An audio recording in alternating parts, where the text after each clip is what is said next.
Yo, what's going on, guys? Crispy Flakes here. Welcome to Extra Crispy. For today's video, guys, we're going to be reacting to King of the Fourth Quarter's gradings of every single NBA team's offseason. So as you guys know, man, I do think that Kenny is one of, if not the most knowledgeable dudes when it comes to like basketball YouTubers and stuff like that, man. You know, so it's like I respect his opinion on all these things out there. You know what I'm saying? Because oftentimes, you know, I've been peeping out some grading videos, and let's just say you don't want the damn lunch lady grading the math assignments. You want somebody out there that actually knows what they're talking about here, man. So I'm expecting some good opinions here from Kenny as we get going on here. If you guys do me a quick favor and please drop a like on this video, would be greatly appreciated. And as always, guys, the link to the video and the channel in the description below. Grading every NBA team's offseason. All right, here we go. I want to start from the back end because the Utah Jazz had a very, very good offseason, and I'm putting them in the A tier. I agree, man. For a borderline all-star. You know what? I gotta switch my hat. I cannot hear. Oh my God, hairline exposed, guys. I cannot hear. Through the hat sidings, the rim of it was just all covering my ears, and it was a bad situation. So there we go. There's a sneak peek of me switching my hat. They bring in Bogdanovich, who carried the offensive load once Victor Oladipo went down and helped the Indiana Pacers team stay a playoff team. I'm curious how they do defensively. Unfortunately, the West also got a lot tougher where the the Clippers and the Lakers got better, and then the Houston Rockets made a trade to get better. So even though they had this amazing offseason, Jazz is going to be Indiana Pacers on steroids, because Indiana Pacers last year, man, like that team was just like chemistry, just sound out there, and just like, you know, Don Mitchell made a year better. Again, Mike Conley, who's just a great, consistent point guard. Rudy Gobert, of course. Bogdanovich. Oh my, I can't wait, man. Watch some Jazz play some basketball. Still not the favorite to win it all, but do not sleep. All right, that's all I'm saying. Next, we have the Warriors. Their situation is very different than a lot of teams. They haven't done shit. Because not this offseason. That Kevin Durant was leaving that situation. I gotta say a D, I'm not man. giving them negative points for Kevin Durant leaving because we all knew that. But we can give them positive points because they got something in return, and of course that's something. Okay, D-Lo, okay, I don't know, man. I forgot all about D-Lo. I think we all have at this point, man. D-Lo, I completely forgot was a member of the Golden State Warriors. It still feels weird to say. It still feels weird to say, oh, D-Lo, man, playing shooting guard. And also, forgot all about him. In a situation where they could have had Kevin Durant walk for nothing, they end up with an all-star. That's a W. So I'm sorry, that offseason is a huge W. It's a huge W. Legitimately, Kevin Durant could have left, and their team could have just been Steph Curry, Klay Thompson, and Draymond, but instead, which is still pretty bring damn in good, a young but all-star player, D'Angelo Russell. Yes, sir. Next, we have the Spurs. Now, I'm not sure how to really gauge the Spurs. They didn't do anything significant. They bring back Rudy Gay. Tried to get Marcus Morris. And to get Marcus Morris, they traded some pieces away that I really liked. Yeah, you're going to Marcus Morris said, you know what? No, I'm going to New York. They haven't really done nothing. So for that reason, I'm going to put the Spurs at a C off season just because they didn't do anything really to make themselves better. They're really banking. Okay, so he's kind of gauging where C is, because to me, I thought it was going to be more along the lines of like, okay, like if you didn't do anything, you're going to be an F because you didn't do anything to improve. But so I guess if you just stay put, that's gonna be a C. So I guess if you got like worse for whatever reasons, that will be the D and F tier. Okay, I had to kind of gauge like what his ranking was here. It makes more sense now. DeJounte Murray coming back. I got it now, guys. I got it now, bro. Season move because he was already on the roster. Why are the Utah Jazz here twice? Why are the Spurs here? Why are the Utah Jazz here 3 times? I gotta find a big time Jazz fan. Okay, so we back and we actually got. I don't know how I didn't notice that before I picked the list. But next we have the Atlanta Hawks. The Atlanta Hawks did what a lot of good rebuilding teams should do. They drafted, they made trades and got pieces that they wanted. Yeah, and they also brought in a lot of expiring contracts like Solomon Hill to just take up that money and get some picks in return, which is a W if you ask me. So I think their offseason was about a B tier. Definitely about a B tier. The Boston Celtics, I don't really know how to gauge theirs because they lost Kyrie and Al Horford, and they replaced it with Kemba Walker. That's a W. That's a W. So they lost their star players for 1 star and a very decent starter. So for that reason, I'm putting them in the B tier. That was what I was about feeling. Great for them, I was about because feeling y'all that. know the whole Kyrie situation with his teammates. It wasn't the best situation, and now they kind of hit a mini reset on that when it comes to team chemistry. Brooklyn Nets. Do I need to explain it? I should have an S tier because the Brooklyn Nets will be a team in the S tier. They brought in 2 stars. I guess the only reason you could consider a B is they could have just like signed Durant And, of course, they could have got Kyrie Irving, and then maybe they could have also somehow kept D'Lo. I don't know if was he restricted? I don't remember if he was a restricted free agent or not. So I guess maybe you can consider that, but yeah. I just talked about Kyrie Irving was a bad thing for chemistry, but now he got to worry about that because he's playing with the people he wants to play with. He's playing with his homies. You know? Pause. But I work with my friends. I work with my best friends on our podcast, and it's the best time of my life. So now Kyrie Irving gets to play with his best friends, and DeAndre Jordan and Kevin Durant. Sometimes they say mixing business with friendship though can be bad. It would be an S. You know what? I'm adding the S tier. Be back. S tier. Brooklyn Nets. Come on, man. Charlotte Hornets. Charlotte Hornets may be the only team that I ever give an F. All right. I don't want to be that strong about it. They gave Terry Rozier their contract. And that's an F. Be strong about it. Or whatever. That's an F. I don't think it was it a sign. Regardless, Terry Rozier. It's an F. Got a big contract. And ain't Charlotte no playing Hornets with are it. Notorious for giving out huge contracts to players that are unproven. And Terry Rozier is very, very unproven. He had a great run in 2017. 2017, NBA playoffs. And then in 2019 came around, he was trash. They gave him that big contract. They drafted P.J. Washington, who I don't know anything about because he didn't play in Summer League. P.J. Washington is just the new Marvin Williams. I'm pretty sure he's just like a 6'9" stretch. Bulls. I'm going to put the Bulls in the B tier. The Bulls were a team last year that had no leadership whatsoever. All the things that happened last year where they were upset with the coach. They called the NBA committee about Jim Boyler having them run suicides. All of that's going to be over because we actually have leaders now.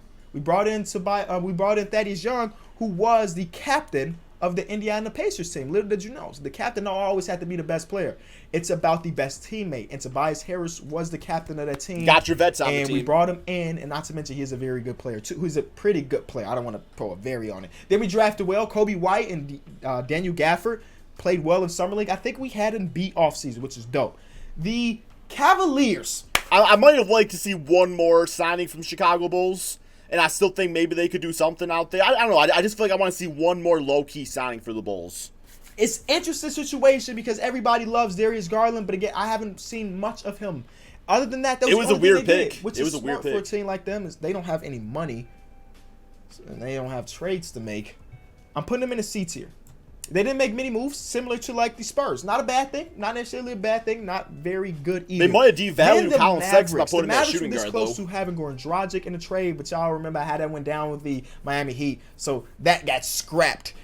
I don't know how to gauge their offseason. They brought Kristaps in for a max contract, which if you ask me, is pretty good because there was a small possibility that next year he wasn't going to be on the team. Not the 2019 season, but the 2020-2021 season. He could have been somewhere else, but they got him under contract. The real question is, how healthy will he be? Exactly. So for that thing, I'm going to put him in the C tier as well. They also brought in DeLon Wright, which is pretty decent, but nothing too significant. Then we have the Denver Nuggets. They didn't have many things to do. They were already a very, very good team, right? But they made a trade to pick up Jeremy Grant too. You know what they could use? Wing defenders that can knock down shots, and Jeremy Grant does that. I'm putting him in the B tier. Good offseason. Also got Paul Millsap back, I believe. Also gave a max to your guy Jamal Murray, who had a good season. But he's got to show me more for the amount of money he's starting to make. That's a little bit of an overpay a little sooner. So Detroit is in a tough situation because they don't have money, right? Blake Griffin has like one of the biggest contracts in the league. Andre Drummond is under a very good contract, a very big contract. Then you also got guys like Reggie Jackson. So they didn't really have much money to make moves. But what did they do? They end up signing Derrick Rose, which is good. They drafted Sekou, who I believe is going to be pretty good. Yes, I like their season. They also traded for Tony Snell. I got a few people on their team that I'm going to root for. All that being said, I think they had like a C. I like their offseason. A C is not bad. People be taking C's as bad. Let me tell you something. Somebody with a college degree, just one, and it's one of them. C's get degrees. If I told you my GPA from college, you would understand that. So C is good. Detroit Pistons had at least a B. Detroit Pistons had at least a B season. Because you look at the moves Detroit did, like Dallas, they got an injured dude at a max. Cavaliers drafted a damn second bitch-ass point guard. Spurs didn't do shit. At least, Detroit got D Rose on a damn fair-ass contract. Denver got Jeremy Grant and a trade, Derrick Rose, that was their D Rose, man. I think you got to put them at a B. I think you either got to put them at a B or you got to put Denver at a C then. Because you want to go like the consistent free. I mean, I'm just being a biased Pistons fan, but still, if you want to be like consistent with that, I think you got to stay a B. And Tony Snell, I don't like Tony Snell, but I like Sekou Doumbouya. I mean, that was a dude that was supposed to be a lottery pick, fell to the Pistons. I got to say it's a B for Detroit, man. Rockets, I'm putting them right up there. Give us a B minus. I think their offseason give us a B minus. Of course, they brought in Russell Westbrook, which is honestly making me probably want to move them up to an A tier. They brought in a top 10. Got rid of Chris Paul's contract when they already had a top 10, top 12 player in the NBA. Then we have the Indiana Pacers, who lost Bogdanovich but replaced him with players like T.J. Warren, who they got for literally nothing. Yeah, that was and they nice. also brought in nice Malcolm trade. Brogdon on a pretty hefty deal. That's a B. I like their offseason a bunch. I'm putting it about a B tier. Clippers, S tier. Yep. Need no explaining. You know why they got the S tier. Lakers, S tier. Need no explain. This is interesting. I think the Boogie Cousins signing puts them in the S tier because Boogie they got on a really cheap contract. Like S tier, you got Anthony Davis. Yes, they didn't like go and get like the third superstar, but they were able to replace with pretty damn sound players. So I would probably still stick with the S. I'm gonna throw them in the A tier.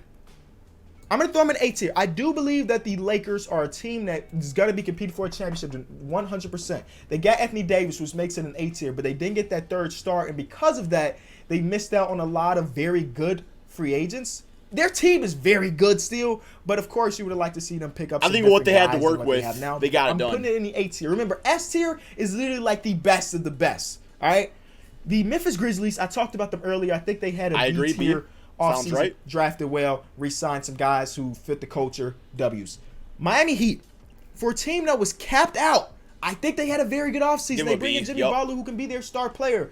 I mean, he's a second option at this point. Dwayne Wade? The heir to Dwayne Wade's throne?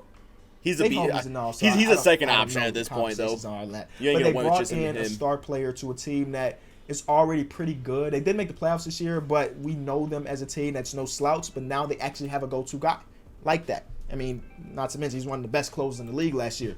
The Milwaukee Bucks, I'm putting them in the B tier as well. Wow. Players I find that surprising, man. They lost Brogdon. I mean, you got Brook Lopez, who, was a great three-point shooter last season on a pretty large contract.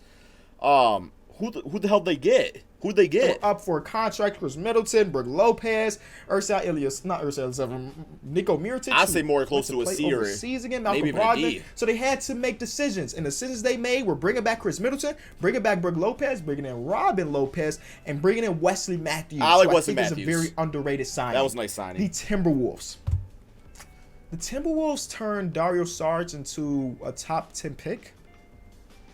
That's a W. But other than that, they didn't do much. They lost Derrick Rose. I'm putting them in the They didn't build around Cat. New Orleans Pelicans. They like lost Anthony Davis. Give them an A. But everything else they did was perfect. They drafted Zion. The players they got back for Anthony Davis are going to fit. They bring in J.J. Redick for the shooting. That's an A. They pick up Derek Favors.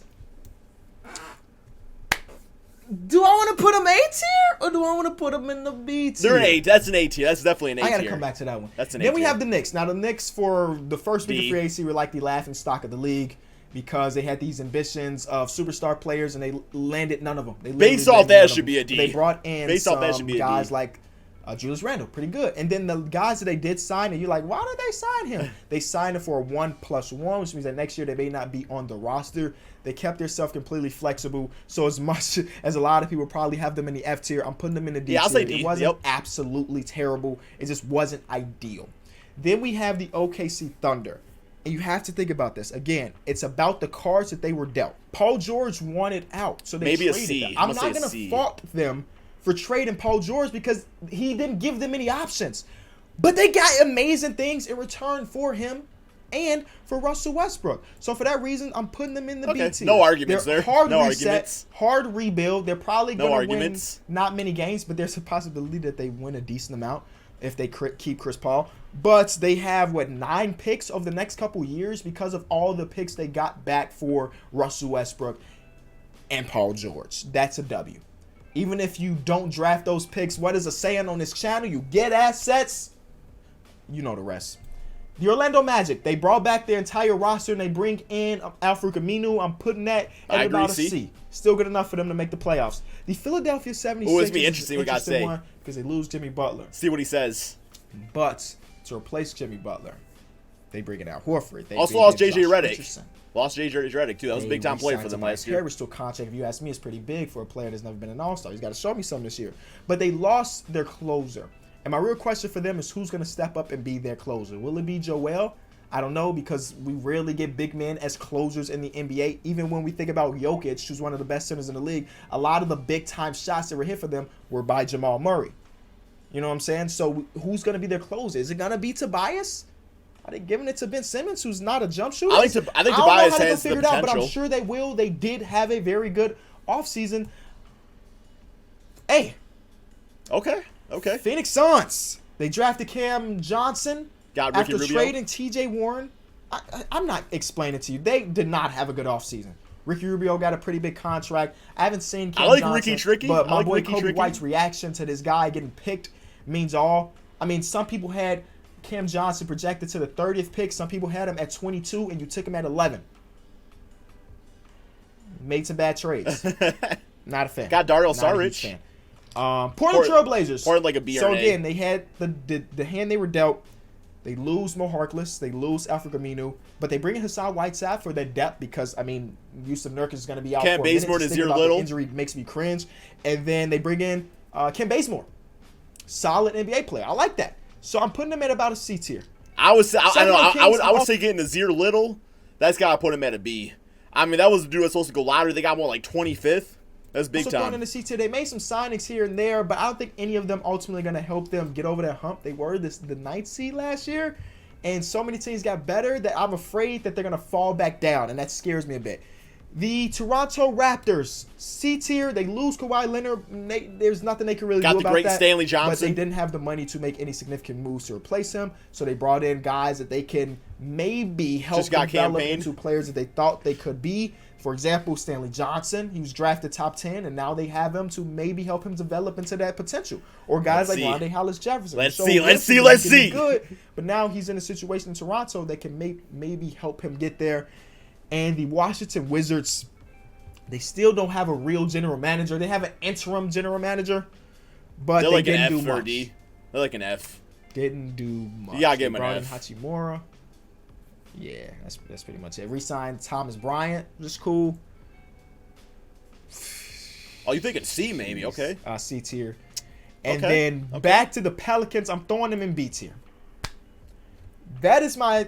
Let me do some revising. Let me make sure I agree with everything. Move up Detroit, man. Okay, so a few things have changed. I brought up the Pelicans. Just as more I think about it, the more I really like their offseason. I brought up the Dallas Mavericks and the Sacramento Kings, and I dropped the Wizards and the Raptors.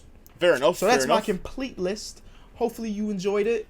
Yeah, I mean, I don't have like big time complaints here. Like, I'm being a biased Pistons fan. I'm like, I'm not like they got to go D Rose, but yeah, it's whatever. I mean, injury prone point guards. So, yeah, overall, I think it's pretty damn good. Not listen, no big time arguments with it. So yeah, hope you guys all enjoyed, man. Check out Kenny's channel. Thank you all so much for watching my reaction to this, and peace out, my friends.